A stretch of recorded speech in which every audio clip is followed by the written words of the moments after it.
A temple can offer salvation. A saint can offer peace. But what happens when the hand that guides you to the light belongs to the darkness? The Saint of Black Jade. Chapter 1. The Faith of Heaven's Gate. High in the silent valley, where the mist clings to the mountains like a shroud, stands the temple of the celestial gate. To the world below, it is not a building, it is a promise.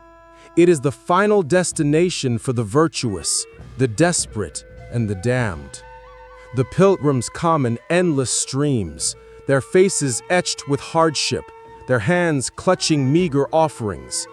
They climb 10,000 stone steps, each one a prayer, seeking what the temple alone offers: salvation.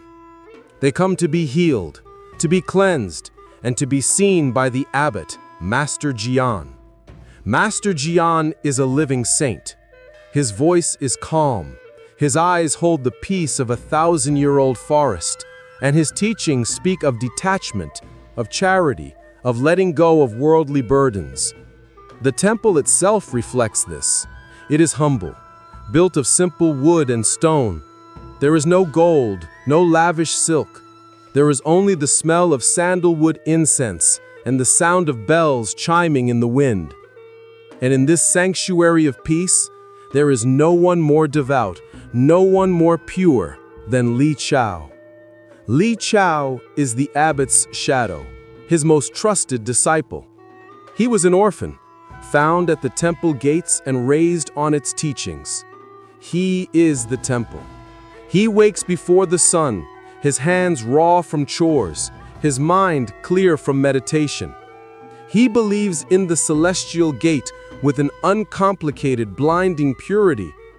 He sees the hope it gives the people, and he serves Master Jian as one would serve a god. One evening, as the last bell tolls and the pilgrims settle into their Spartan bunks, Li Chao is given a task. A rare storm is coming, and Master Jian asks him to secure the inner sanctum, the abbot's private meditation quarters, a place no other disciple is allowed to enter. "The roof leaks, Li Chao," he says, his smile warm and reassuring. "Protect the ancient scrolls. They are the people's wisdom." Honored, Li Chao enters the chamber.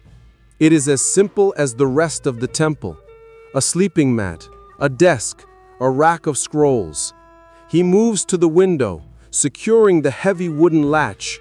As he does, his sleeve catches on a loose floorboard beneath the abbot's desk. He kneels, pressing the floorboard back into place, but it feels wrong, hollow. His heart pounds. This is sacrilege. This is the abbot's private space. But a cold, unwelcome curiosity, a feeling he has never known, grips him. His fingers find the seam. He lifts. Beneath the floor is not dirt foundation, but a small, hidden compartment. Inside is not a scroll. It is a ledger. His hands tremble. He opens it. The book is filled with names, dates, and sums of gold so vast they steal his breath. This is impossible.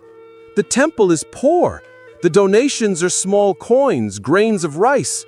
This ledger speaks of fortunes that could buy an army. He turns a page and his blood turns to ice. Alongside the sums of gold, he sees another name written again and again.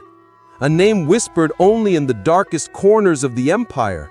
A name synonymous with extortion, assassination, and corruption. The Black Jade Sect. Li Chao reels back, the ledger falling from his hands. It can't be! The Black Jade Sect are demons, criminals who prey on the weak. They are the antithesis of everything the temple stands for. As he scrambles to pick up the book, his hand brushes something else in the compartment. Something small, cold, and hard. He pulls it out. It is a token. A small, perfectly carved piece of gleaming, pitch black jade. It is the sigil of a sect master. He recognizes it from posters in the city. This token means the owner is not just a member, they are leadership. The sound of footsteps outside the door shatters the silence. Li Chao shoves the token into his robe and frantically replaces the ledger and the floorboard just as the door slides open. Master Jian stands there, his expression unreadable in the dim light. "Is everything secure, my son?" the abbot asks, his voice the same calm, gentle river of peace it has always been. Li Chao's throat is dry. He cannot speak. He looks at the face of the man who saved him, the man he reveres as a living god, and for the first time in his life, he sees a stranger. He nods, bowing low to hide the terror and confusion in his eyes. "Good," Master Jian says, stepping inside. "The storm is here. You should rest." Li Chao bows again and backs out of the room, his hand clutching the cold, hard proof hidden in his robe. The storm breaks, rain lashing the temple. But a far greater storm is raging inside Li Chao. The temple is not a sanctuary, it is a vault. The abbot is not a saint, he is a criminal. And the faith of an entire people is a lie. Chapter 2. The Virtuous Sin. For 3 days, Li Chao is a ghost. He performs his duties, his body moving through the familiar rituals of sweeping, chanting, and serving tea. But his mind is screaming. Every prayer bell sounds like a funeral toll. Every cloud of incense smells of rot. He watches Master Jian. He watches him bless the pilgrims, his hands gentle, his voice full of compassion. He watches him accept their meager donations, a worn copper coin, a handful of rice, and praise their boundless virtue. Li Chao then thinks of the ledger. He thinks of the fortunes listed. He thinks of the Black Jade Sect. Where does the money come from? He begins to watch, not as a disciple, but as a spy. He follows the devout merchants who arrive in the night, their wagons heavy. They don't come to the public hall, they go to the abbot's private kitchen. He sees the holy artifacts the abbot gifts to wealthy patrons, artifacts Li Chao has never seen before. He sees the sick pilgrims, the ones who aren't virtuous enough to be healed, quietly sent away in the dark, their hope broken. The celestial gate doesn't heal the sick, it profits from the desperate. The Black Jade Sect isn't just connected to the temple is the Black Jade Sect. It is their bank, their front, their respectable face. Master Jian, the living saint, is the puppet master, using the people's faith as a shield. The truth is so monstrous, Li Chao feels himself breaking. To speak is to destroy the only hope these desperate people have. To stay silent is to be complicit in a demonic lie. He confronts his guilt at the only place he knows, the altar of the founder.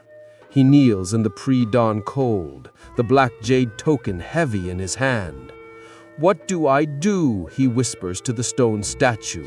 "If I speak the truth, I destroy their heaven. If I stay silent, I let the demons rule." "A difficult question, my son." Li Chao freezes. Master Jian is standing in the doorway, his hands clasped behind his back. His face is not angry, it is sad. "Master," Li Chao gasps, scrambling to his feet, trying to hide the token. "You have been troubled," Jian says, walking calmly into the hall. "Your spirit is not at peace. You found the ledger, didn't you?" It is not a question. Li Chao's blood runs cold.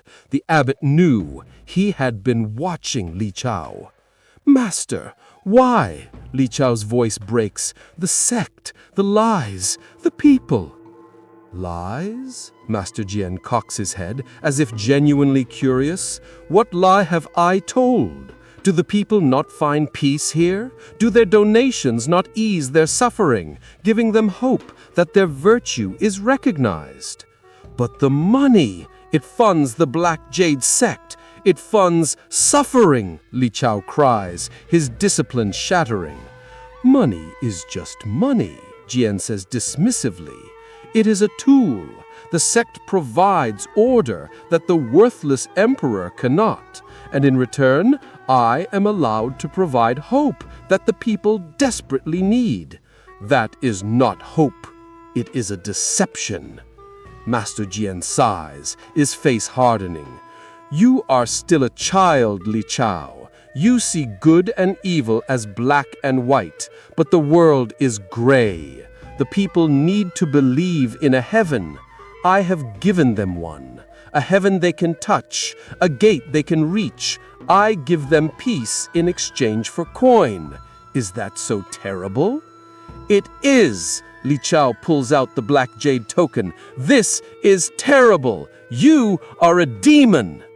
He expects the abbot to rage, to attack, to call the guards. Master Jian does none of those things. He simply smiles.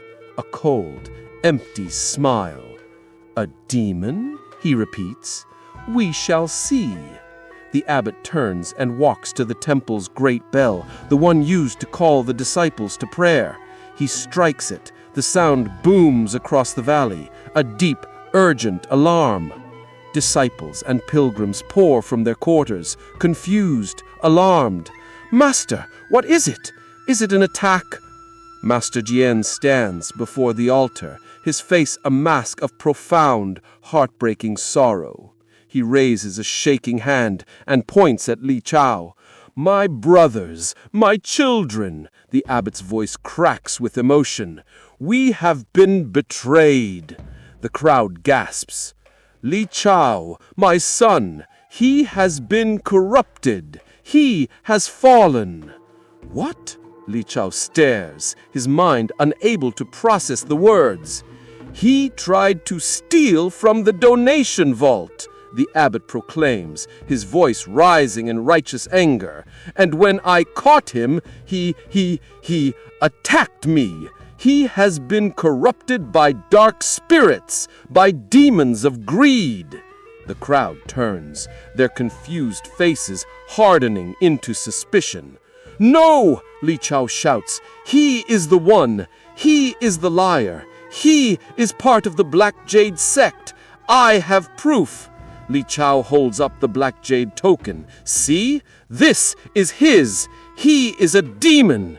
A pilgrim, an old woman Li Chao had helped just yesterday, looks at the token, then at Li Chao's desperate, wild face, then looks at the abbot, who stands tall, weeping for his lost son. The boy is mad, the old woman spits. He is blaspheming. He has been possessed, another shouts. Master Jian is a living saint. This boy is a devil. The faith of the people, the faith Li Chao had served his entire life, was now being turned against him. It was a weapon. The abbot had built an army of believers, and now he was aiming them at the one man who spoke the truth. No, please, you don't understand, Li Chao stammers, backing away. Seize the heretic, Master Jian commands, his voice booming with divine authority. He threatens to destroy our path to heaven. The crowd surges forward. The people he had served, the people he had tried to save, were now a mob, their faces twisted in hate, their hands grabbing for him. Li Chao is no longer a disciple. He is a virtuous sinner. He is the enemy. Chapter 3. The Shadow of Black Jade. Li Chao escapes, but only just. He is a martial artist, trained in the temple's defensive forms, but he cannot bring himself to strike the pilgrims. He shoves, he ducks, he weaves through the sea of rage, their hands tearing at his robes. He plunges into the forest as the alarm bells of the celestial gate ring out, branding him a traitor, a heretic, a demon. He runs until his lungs burn and his feet are bloody. He collapses by a stream, the valley now a prison. He is alone, hunted by the very world he sought to protect. For a week, he survives in the wild, the valley echoing with the sounds of search parties. The pilgrims and temple guards, led by the Black Jade Sect members, disguised as warrior monks, comb the forest. They are not looking to capture him. They are looking to silence him. Li Chao is broken. The Abbot has won. He has weaponized faith itself. How can one man fight an entire people's belief? How can truth win when the lie is so much more comforting? He clutches the Black Jade token, the proof. It is useless. It is his word against a living saint's. He watches the temple from afar. He sees a new grand ceremony being prepared. Banners of silk are unfurled. Carts of wine and food arrive. Wealthy patrons from across the empire are gathering. The abbot is holding a festival of virtue, a celebration to cleanse the temple of Li Chao's dark spirit. He realizes the truth. This isn't a cleansing, it's a business transaction. This is when the Black Jade Sect will meet, exchange funds, and cement their power under the guise of a holy day. This is his last chance. He knows he cannot fight the mob, he cannot fight the abbot's truth, but he can expose the lie that funds it. He must show them the heaven they are truly paying for. On the night of the festival, Li Chao moves like a shadow. He scales the cliffs to the temple's rear, avoiding the guards. The main hall is ablaze with light, packed with pilgrims and patrons. Master Jian is on the high altar, leading a thunderous chant, his voice full of passion. Li Chao does not go to the main hall. He goes to the abbot's quarters. He finds the ledger, just as he knew he would, but he needs more. He follows a hidden passage he discovered while spying, a passage behind the altar that leads beneath the temple. The chants above are deafening, masking his movements. He descends into the cold, damp earth. He finds it, not a vault of gold, but an armory. Racks of gleaming spears, swords, crossbows, and chest after chest of armor, all bearing the crest of the Black Jade Sect, and in the center, a map of the province, marked with targets, towns to be taxed, officials to be removed. This is the true celestial gate. He hears the ceremony above reach its climax. The abbot's voice cries out, "Behold, your virtue has been rewarded. The path to heaven is clear." "Now," Li Chao whispers. He grabs a torch from the wall. He doesn't take the ledger. He doesn't take a weapon. He jams the torch into a barrel of lantern oil. The oil explodes in a plume of fire, instantly igniting the weapon racks, the black powder kegs, the stored arrows. As the fire roars to life, Li Chao runs back up the passage. He bursts into the main hall from the secret door behind the altar, just as Master Jian is blessing the crowd. "Heretic!" the abbot screams, his mask of peace finally shattering into pure fury. "Guards, kill him!" The Black Jade Sect guards, disguised as monks, draw their swords. The crowd screams, stumbling back. "He speaks the truth," Li Chao shouts, pointing not at the abbot, but down. Ask him what lies beneath your feet." As if in answer, the floorboards of the altar begin to smoke. A deep whoomp echoes from below. The entire temple shakes. A wave of suffocating heat blasts up from the floor. "He set fire to the temple," a patron screams. "The demon is destroying our heaven." "It is not your heaven he is destroying," Li Chao yells, dodging a guard's blade. "It is theirs." With a sound like thunder, the center of the altar collapses, erupting in a geyser of flame and black smoke. And with the flames come the weapons. Burning spears, crossbows, and armor chests crash onto the holy stage, the Black Jade Sect insignia visible amidst the fire. The crowd freezes. The pilgrims stare at the impossible sight, weapons of war emerging from the heart of their sanctuary. The Black Jade Sect guards, their faces desperate, attack Li Chao. But now the crowd is silent, their faith shattering. He was right," a pilgrim whispers, staring at a burning spear. This is the Black Jade Sect." Master Jian's face is a mask of pure hate. His heaven is burning, his lie is exposed. He draws a sword from underneath his own robes, a beautiful dark weapon. He is no abbot, he is a warrior.